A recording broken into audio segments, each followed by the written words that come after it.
அண்ணா வணக்கண்ணே, நல்லா இருக்கீங்களா? நல்லா இருக்கேன் சார். இந்த மாதிரி உங்களை பற்றி ஒரு அண்ணா கண்ணு தெரியாததான் சொல்லியிருந்தாரு. ரொம்ப கஷ்டப்படுறீங்க. ஆமாம், ஃபேமிலி ரன் பண்ணுறதுக்கு வாடகை கொடுக்க முடியாமல் கஷ்டப்படுறீங்க, சாப்பாடுக்கு ரொம்ப கஷ்டப்படுறீங்க. ஆமாம் சார். உங்கள் பேர் என்ன? என் பேர் ஜம்பலிங்க சார். ஜம்பலிங்க. எந்த ஊர்ண்ணா நீங்கள்? இது நாகமலத்துக்கு உள்ளார தென்றன் நகர். சரி, என்னண்ணே கஷ்டம்? ரொம்ப வீட்டு வாடகை கொடுக்க முடியல சார்.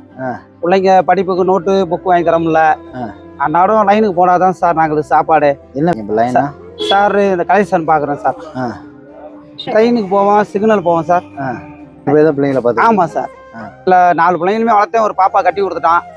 3 பிள்ளைங்கள அது போய் தான் சார் வளர்க்குறேன். அன்னாடு போனால் தான் சாப்பாடு சார், இல்லைன்னா இல்லை கிடையாது. ஆமாம் சார். ஒரு நாளைக்கு போகலாம். அன்றைக்கி டீ குடிக்க கூட ரொம்ப கஷ்டம் தான். அக்கம் பக்கத்தில் யார்ட்டையும் கடை வாங்கினோம்.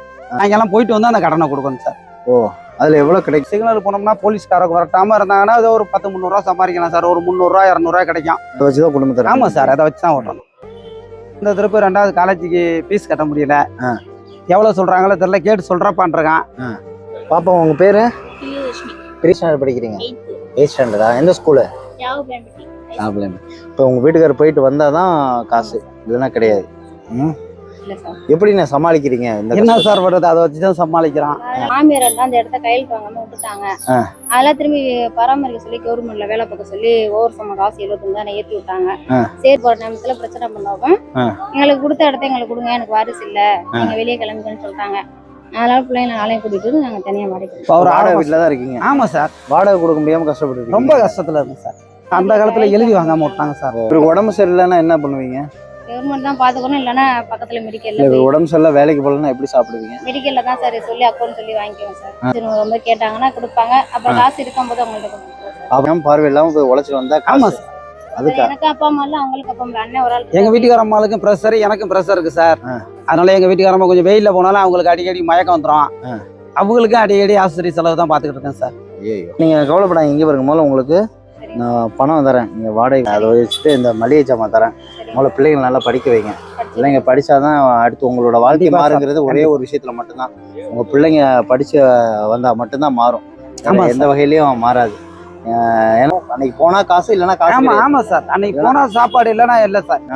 அப்புறம் நல்லா இந்த கஷ்டத்தோட கஷ்டமாக பிள்ளைங்களை படிக்க வச்சிருவோம். கண்டிப்பாக சார். அதுலேருந்து உங்களோட வாழ்க்கை மாறினா மட்டும்தான் அடுத்த கட்ட இதுக்கு நீங்கள் போக முடியும். பாப்பா, இப்போ உனக்கு என்ன தேவை? உனக்கு நோட்டா? இப்போ ஸ்கூலுக்கு என்ன வேணுமோ வந்து வாங்கிக்க. ஜாமெட்ரி பாக்ஸு, நோட்டு, பேனா எல்லாமே. ஓகே, அவ்வளோதாங்க. ஆனால் உங்களுக்கு இந்த மாதம் தேவை அரிசி ஜாமான், மளிகை ஜாமான் எல்லாம் இதில் இருக்கு. சரிங்க சார். சரி சார். வீட்டுக்கு போய் பிள்ளைங்களுக்கு முதல்ல நல்லா சாப்பாடு கொடுங்க. சரிங்க சார். ஓகே, எல்லாம் நோட்டு பரவாயில்லமா? ரொம்ப நன்றி சார். நன்றியெல்லாம் வேணாம், நல்லா படி சார். பரவாயில்ல, நல்லா படிக்க வைங்க பிள்ளைங்களை, அதுதான் உங்களை. சரி சார். வேற எதுவுமே. சரி சார், நான் படிக்க வச்சார் சார். ரொம்ப கஷ்டப்படுறாரு. ரொம்ப கஷ்டப்பட்டு என்ன செய்யறாரு? படிக்க வைக்கிறாருல. நல்லா படிச்சு அப்பாவையும் அம்மாவையும் பார்த்துக்கோங்க, சரியா? உங்கள் கையில் தான் இருக்குது. பாவம், ஒவ்வொரு ட்ரெயின்லேயும் ஒவ்வொரு பஸ்லேயும் ஒவ்வொரு இடத்துலையும் அவர் சொல்கிறப்பே அவ்வளோ கஷ்டப்பட்டு சொல்லாரு. இந்திய எடுத்து தான் என் பிள்ளைங்களை படிக்க வைக்கிறேங்கிறாரு. ஆமாம் சார். அந்த வார்த்தை அவர் வாயில அடுத்துல வரக்கூடாது. இனிமேல் நீங்கள் அவர் கடைசி காலத்தில் நீங்கள் உட்கார வச்சு அவரை சாப்பிட வைக்கணும், சரியா? அவர் மனசு நோகாமல் பார்த்துக்கணும். ஏன்னா ஒவ்வொருத்தட்டி போய் கை நீட்டுறது எவ்வளோ வலி வேதனையாக இருக்குங்கிறது நான் உன் வயசில் எல்லாருக்கும் தெரியும், நம்மளுக்கு தெரியும். கண்ணால் பார்க்குறப்ப நம்ம எவ்வளோ கஷ்டப்படுவோம். அவர் அதெல்லாம் மீறி அந்த கையை நீட்டுறாருன்னா யாருக்காக? உங்கள் குடும்பத்துக்காக, உனக்காக. நீ நல்லா படிக்கணும், பெரிய ஆள் ஆகணுங்கிறதுக்காக. நல்லா படித்து அப்பாவை நல்லா பார்த்துக்கோங்க, சரியா? அண்ணன் என்ன சப்போர்ட்னாலும் அண்ணன் பண்ணுவேன். நீங்கள் எதாவது படிக்கிறதுக்கு தேவை, ஏதாவது ஸ்கூலுக்கு தேவைனாலும் நீ எப்போனாலும் உரிமையாக அண்ணன்ட்ட கேட்கலாம். நீங்கள் பார்த்துக்கோங்க. சரிங்க சார். இதில் பணம் இருக்குது, சரியா? நன்றிங்க சார். நன்றிங்க சார். எப்பாக்கு என்ன வேணுமோ, வீட்டுக்கு என்ன தேவையோ, சரி, வாடகைக்கு என்ன தேவையோ வச்சுக்கோங்க. சரி சார். எதுனாலும் எனக்கு நீங்கள் ஒரு ஃபோன் பண்ணுங்க, சரியா? சரி. இந்த பிள்ளைங்களை வளர்க்கத்தான் சார் கையேந்தி பிழைச்சிக்கிட்டு இருக்கேன். இல்லை, அதான் சொல்கிறேன். அந்த மனசுக்கு உங்களுக்கு நான் பாராட்டுறேன். கண்டிப்பாக சார். கடவுள் கண்ணை கொடுத்துருந்தாலும் நீங்களும் உழைச்சிருப்பீங்க. கண்டிப்பாக சார். கண்டிப்பாக சார். வேற வழி இல்லாமல் இதை செய்கிறேங்கிறீங்க. கண்டிப்பாக நிலைமையும் மாறும். உங்கள் பிள்ளைங்க உங்களை நல்லா பார்த்துக்கணும். நல்லது சார். சரியாண்ணே? பத்திரமா போயிட்டு. ரொம்ப நன்றி சார். நன்றிங்க சார். தேங்க்யூம்மா, தேங்க்யூ.